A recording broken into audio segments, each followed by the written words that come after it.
દાહોદ જિલ્લાના સંજેલીમાં ચેતર વસાવાના સમર્થનમાં આદિવાસી સમાજ દ્વારા ઉગ્ર વિરોધ પ્રદર્શન, તીર કામઠા સાથે આંદોલનની ચીમકી.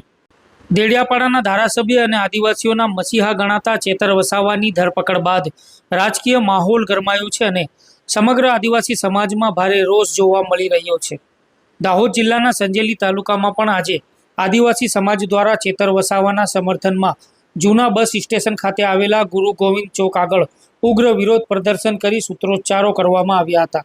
આદિવાસી સમાજે સ્પષ્ટ ચીમકી ઉચ્ચારી છે કે જો ચેતર વસાવાને તાત્કાલિક મુક્ત કરવામાં નહીં આવે તો તેઓ તીર કામઠા લઈને રસ્તા ઉપર ઉતરી ઉગ્ર આંદોલન કરશે. આદિવાસી સમાજનું કહેવું છે કે ચેતર વસાવાને ખોટા કેસોમાં ફસાવવામાં આવી રહ્યા છે.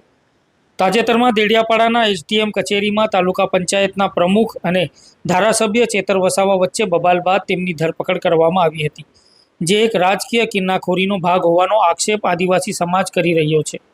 આદિવાસી સમાજના અગ્રણીઓએ જણાવ્યું હતું કે આદિવાસી સમાજે સ્પષ્ટ કર્યું છે કે તેઓ હવે સહન કરશે નહીં, રસ્તાઓ પર ઉતરીને ઉગ્ર આંદોલન કરશે અને સરકાર સામે વિરોધ પ્રદર્શન કરી ચેતર વસાવાના સમર્થનમાં આદિવાસી સમાજ એકજૂટ થયો હતો તેમ વિરોધ કરી રહેલા આદિવાસી સમાજના નેતાઓ દ્વારા જણાવવામાં આવ્યું હતું. આજે ગુરુ ગોવિંદ ચોકથી અમે મેસેજ પહોંચાડવા માંગીએ છીએ કે જ્યારે અંગ્રેજોએ ગુરુ ગોવિંદને પગે કડી હાથે બીડી પહેરાવીને જેલની અંદર જેવી રીતે પૂર્યા હતા, એવી રીતે આ તાનાશાહ અને ભ્રષ્ટ આંધળી અને બેકાર સરકાર, ભાજપ સરકાર જે ચેતર વસાવાને જેમની પોલીસને આગળ ધરી અને તાનાશાહ પર ઉતરી અને ખોટા કેસો કરી અને આદિવાસી એક નેતાને જનતાના હિત માટે બોલતા નેતાને હાથ કડી પહેરાવીને જેલમાં પૂરે છે, જે આદિવાસી પરિવાર ચલાવી લેવા માંગતો નથી. અને જો આવી રીતે ચાલવામાં આવશે તો આ ભ્રષ્ટ ભાજપ સરકાર, આંધળી સરકાર સામે અને આ તાનાશાહમાં ઉતરી પડેલી ભાજપના સમર્થનમાં જે પોલીસ કામ કરી રહી છે એના વિરુદ્ધમાં જ્યારે આદિવાસી સમાજ તીર અને કામઠા લઈને ઉતરશે ત્યારે આ આદિવાસીને રોકવા પણ મુશ્કેલ થઈ પડશે. એવું મોટું આંદોલન આવનાર સમયમાં થશે, જે અમે ગુરુ ગોવિંદ ચોક સંજેલીથી મેસેજ પહોંચાડવા માંગીએ છીએ. દાહોદ જિલ્લાની અંદર આપણે અગાઉ જોયું ત્યારે 6 નકલી કચેરીઓ બનાવી અને જે કરોડોનું કૌભાંડ કરવામાં આવ્યું હતું એ વિષયમાં પણ ચેતર વસાવાજીને જેલમાં નાખવામાં આવ્યા હતા.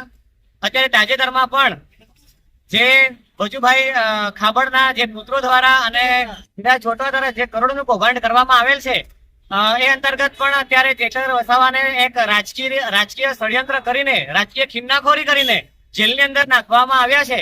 એ અંતર્ગત આજ રોજ અમે સંજેલી આદિવાસી પરિવાર ભેગા મળીને એમનું સમર્થન કરીએ છીએ અને સપોર્ટ કરીએ છીએ.